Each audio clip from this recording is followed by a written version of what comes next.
Hi everyone, it's Emmanuel. I'm just going to give this a few seconds to log in, to give you a few of you a chance to pop in and say hello before I get started while I enjoy tea. Okay, so I'm live again, and this topic I kind of just came to me. Sometimes I'll get topics, I've gotten quite a few of you guys, but this topic came to me maybe about only 20 minutes ago. And it's something that really inspired me, and I felt that everyone that I work with and talk with has an amazing life. I know that I've been truly blessed to be able to reflect on my life and see how the perceived stressings had also moments of blessings in them. So I thought this would be a really key and relevant topic.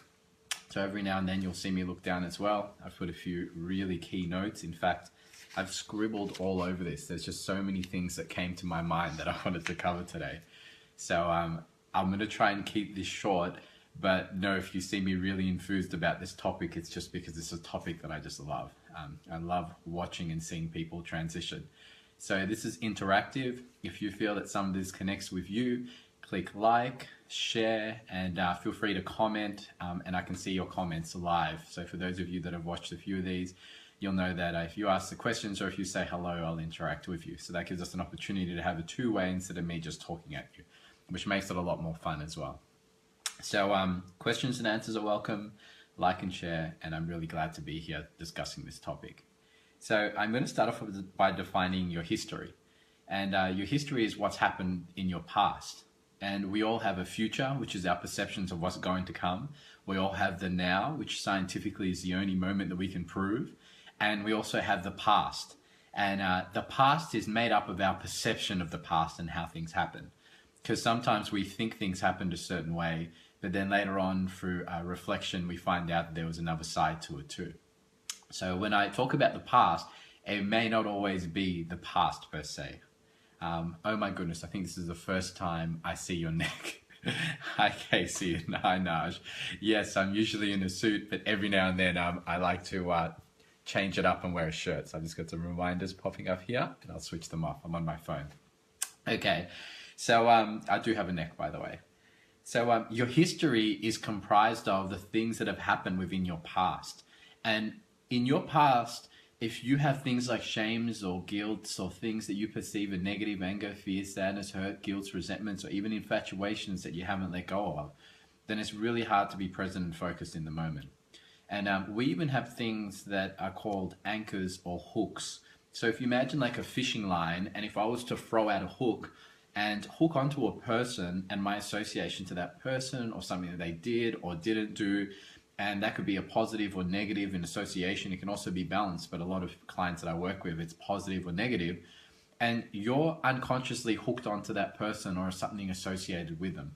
So if something in the future were to happen that reminds you of that, then that can activate that hook.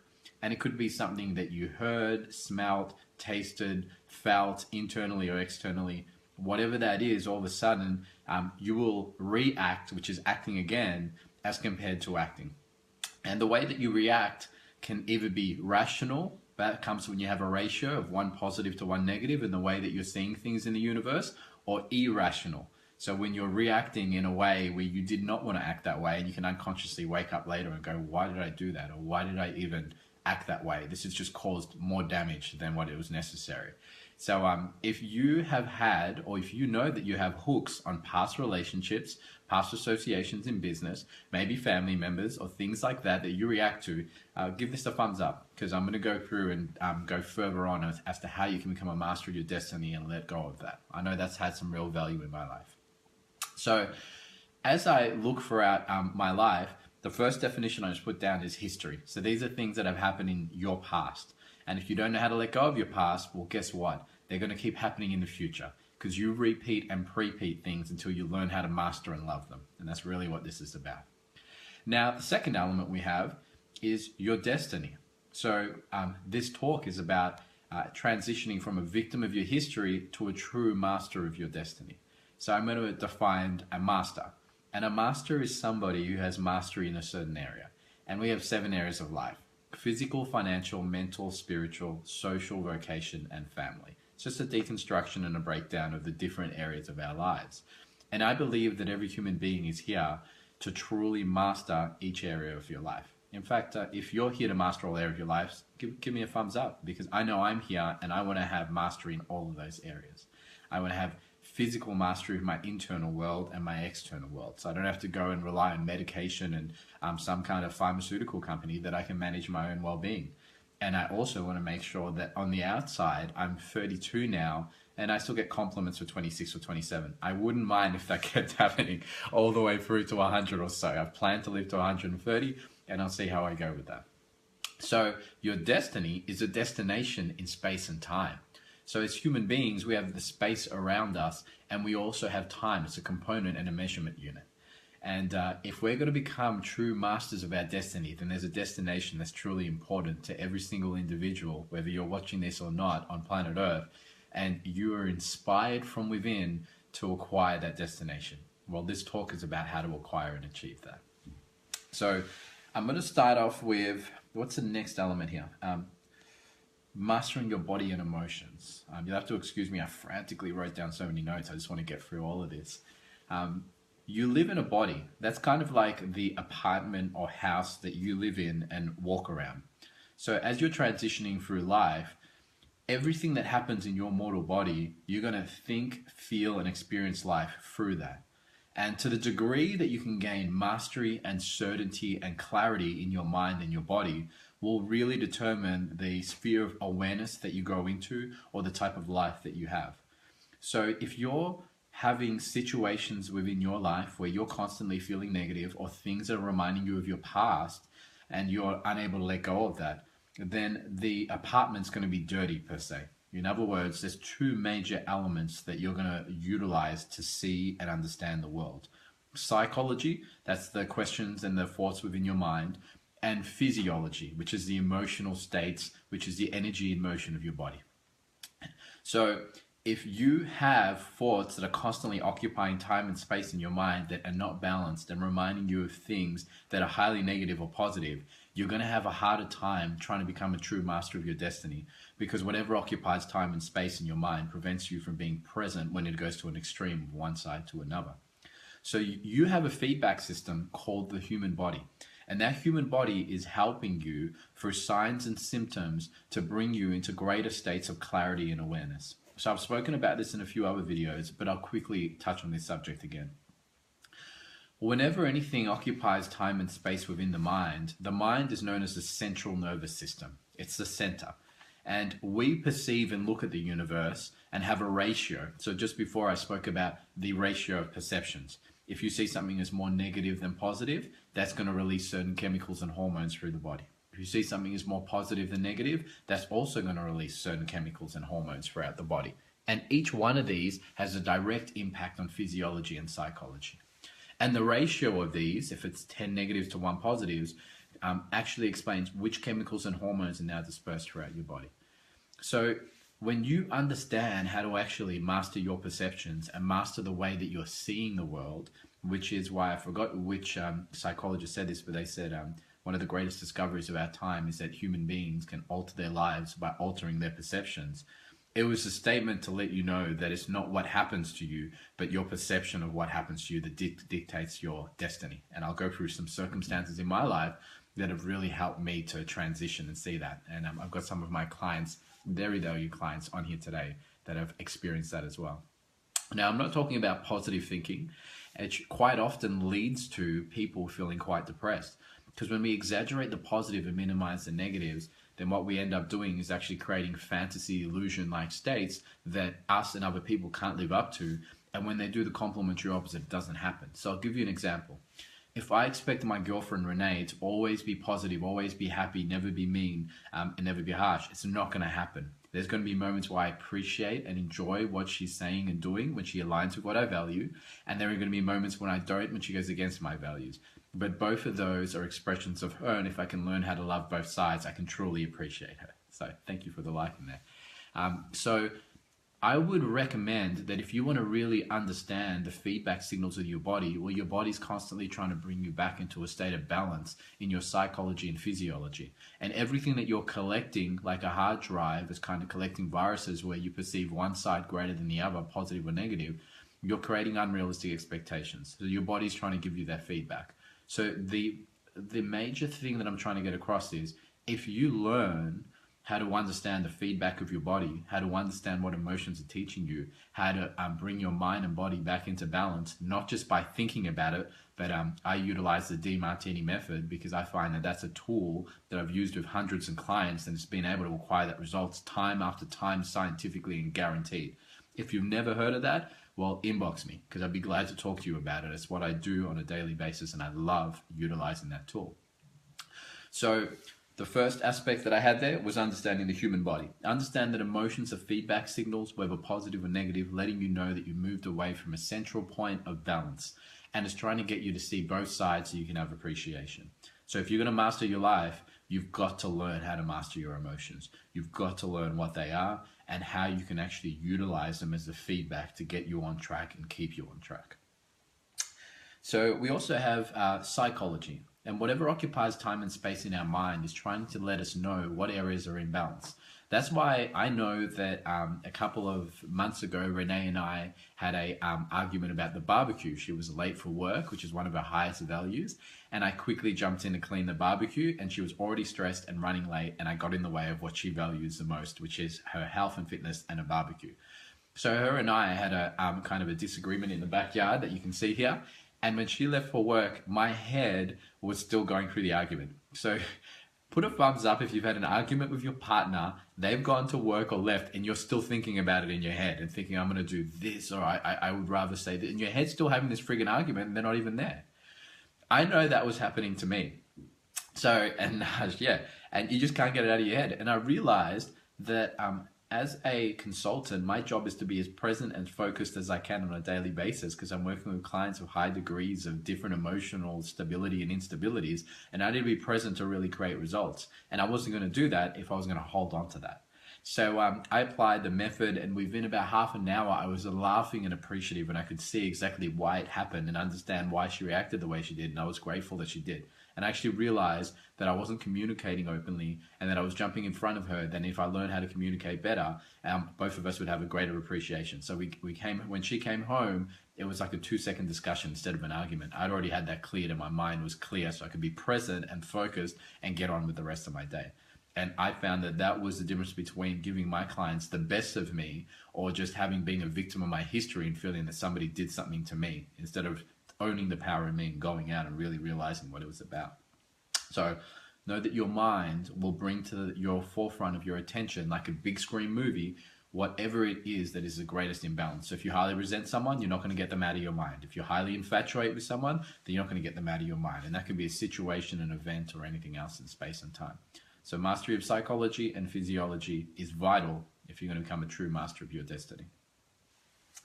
Now, the effect of support and challenge, I think, is really needs to be understood as well. We live in a really hedonistic world where one of the major elements that we're constantly promoted by different institutions is living to have a happy life. I gave that up a few years ago, and it has to be the most satisfying thing I ever did. Every time I looked for a satisfying life, I took everything around me, which is a measurement of time and space, and the only thing I wanted to accept was a positive, and I wanted to reject the negative. And I found that no matter how hard I tried, no matter how positive I tried to be, no matter how many posts I put up, I still had perceived negatives that popped up. And it wasn't until I really understood and attended the breakthrough experience and got down to the anatomy and understanding of the quantum level and atoms and what this universe is made out of, that I realized that we can't have one side without the other. We have positive and negative energy, and they're quantum entangled and balanced within the universe.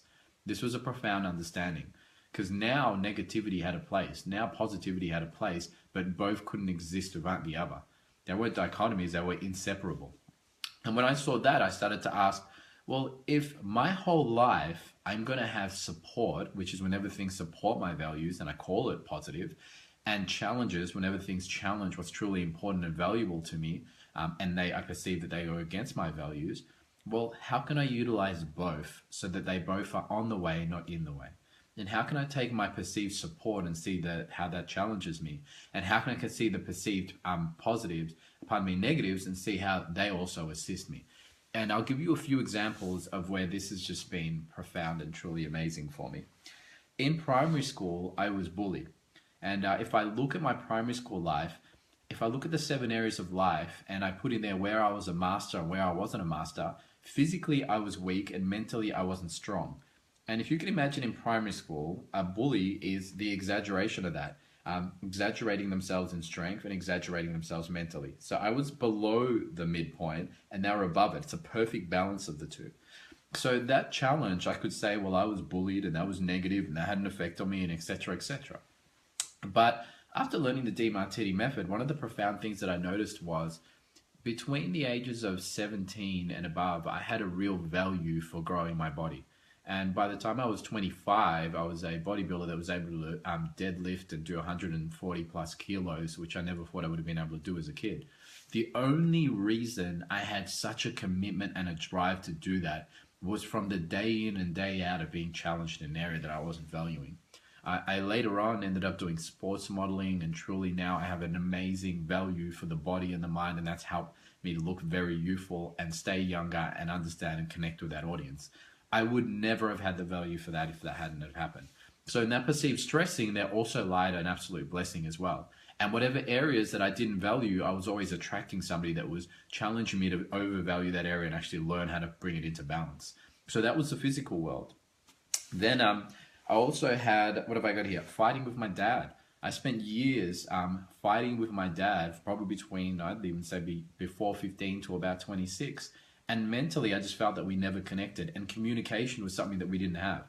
Well, now here I am talking to you about how you can communicate with other people. And I have done in-depth studies and hours, as well as finding the world's top human behavioral experts to understand how you can communicate so I could grow that relationship. And as a side effect of that, now I work with people and assist them to communicate and share theirs and learn how to communicate with other people. I never would have had the value for that if that hadn't had happened. That drive is still something that drives me to work 12 or 13 hours a day so I could learn to effectively communicate. So once again, in that perceived stressing, what could have been a victim of my history, I utilized that and turned it into fuel and saw how I could make that something that really allowed me to become a master of my destiny. Now, I've almost died 8 times. And I've been blessed over the last 3 years to only see a doctor for a checkup once a year. That's the only time I go to a doctor. If you speak to anybody that's very close to me, like my family members and my girlfriend, even one of my best friends, Cece, and stuff like that, they'll say to you that they don't really see me sick. And I've had clients that say, we haven't seen you be sick, or a headache or anything like that. I know how to work through that in terms of my body. One of the only reasons that I have that is because I kept going into hospital for a 4-year span, almost every 6 or 7 months. And that I clicked in my mind, and I thought, if I don't learn how to understand this thing called my body and what it's made out of and set realistic goals and work with it, I'm not going to be here long enough to be able to go and do what I love and love what I do. So I grew a real deep desire inside of me to actually want to go out and learn about the human body and how to master it and what it was made out of and what I could actually do so I could take control of my body and not have to have other people control it for me. And that's been an amazing journey, and one that's led me to the understanding of human emotions, physics, psychology, physiology, and I continue to study because I still think there's so much more I could learn and more areas that I could master in my life. Once again, this is an area that I was not valuing and I was not loving and appreciating and mastering. And all of these challenges helped me to acquire that so I actually should go out and do something amazing with my life. Now I've been blessed to work with clients with anxieties, deep depressions over 10 years and help them dissolve it. And one of the reasons that I've been able to do that is just due to this high value for understanding what in the world is this body and how do we work with it and love it and appreciate it for what it is. My father, for some of you that may know, had cancer twice in 2 years. So he had cancer 1 year, the next year I had a tumor removed from my kidney or liver, I forgot which one it was, and then next year I had a cancer again. So we had 3 massive years in our family, and that would have been easier to say, well, we're victims and that was wrong and bad and etc. But then I'd have to completely ignore the fact that our family got completely close together. It brought people that were arguing with the family dynamics and cousins together. And we built appreciation and understanding, and we stopped some levels of arrogance that we had in our family and truly looked at each other and said, what the hell is really important in this life? And when we did that, we realized that what was really important was the connections with other people. And if we let go of our bullshit, we'd be able to move forward. So that perceived stressing of cancer also was an awakening to life and appreciation and understanding and connectedness and getting clear about what I wanted in life and realizing that this isn't forever. This mortal body only has a certain period of time, and I wanted to do the best that I could in the greatest amount of time that I could with this body. So that also had its perceived blessings too. And I spoke about relationships a few of these videos ago for those of you that watched it. And I remember when I was 18 or 19, I dated a girl for 3 or 4 years. That was a sweetheart of mine. And then I found out that she was cheating on me and dating somebody else for the last month. And that was I teach in relationships today. I never would have taught in relationships if that had happened. I lived in a small community in Clayton, which was a very nice place and beautiful, but I never really would have moved or amounted to moving out of retail, which I enjoyed, but I didn't really love. And I don't think I would have had the opportunity to create the financial wealth, the connection, work with people all around the world and do all of those things if that situation hadn't had happened. So when that happened, I just couldn't stop asking, why did this happen? And that led me to deeply looking into relationships, what my partner valued. Was I giving that to her? Was I not?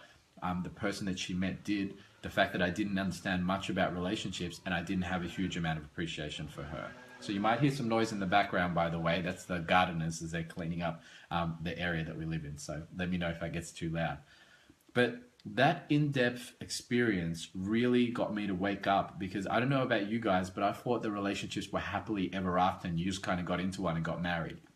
That woke me up to the reality that as human beings, there is so much that happens in our world, and unless we learn how to create real expectations on ourselves and our partners, we're guaranteed for failure and we're going to attract some serious challenges.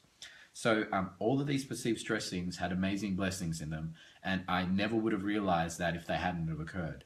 So I would not recommend positive thinking. I would recommend a balanced thinking, because then no matter what happens, whether it's positive or negative, it's all on the way, not in the way. So feel free to talk to me about that, because it's a real fine line between being able to master that level of thinking. And it's just one of the hardest that I've seen, but truly one of the most grateful.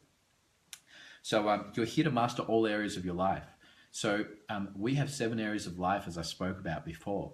And whatever area of life that's important to you, know that whatever you're not mastering, you're going to attract challenges in. So if you're physically looking great and you've got an amazing relationship, but you don't manage your finances, then that relationship is going to have stresses and turmoils, and your partner is going to be highly valuing someone that has a management of finances if they want to take the next step and have children.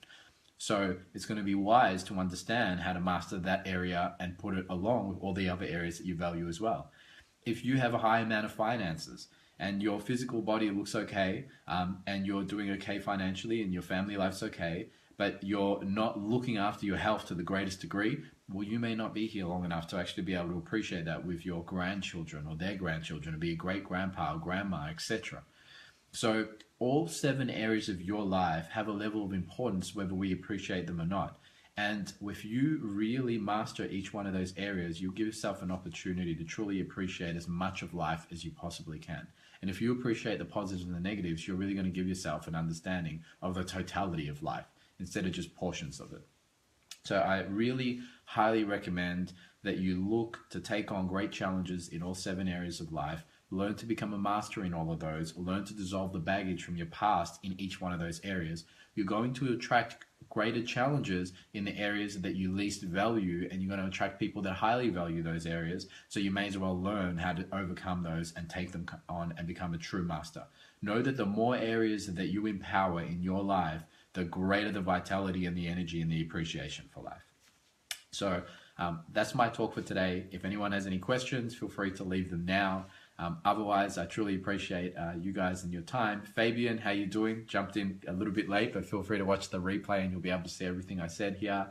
If there are any questions, or if any of you have got some real challenges that you're going through at the moment, or if you know people that are going through challenges, inbox me or tag them into this. I've really appreciated that. I've connected with some amazing people this week, some of which we're even taking to the next level, and we're actually doing some work on the areas that they feel are important to them.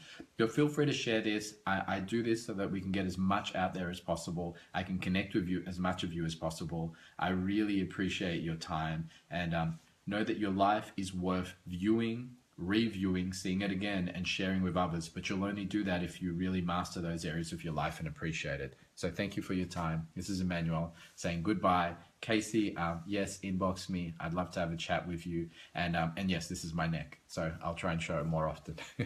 Bye, guys.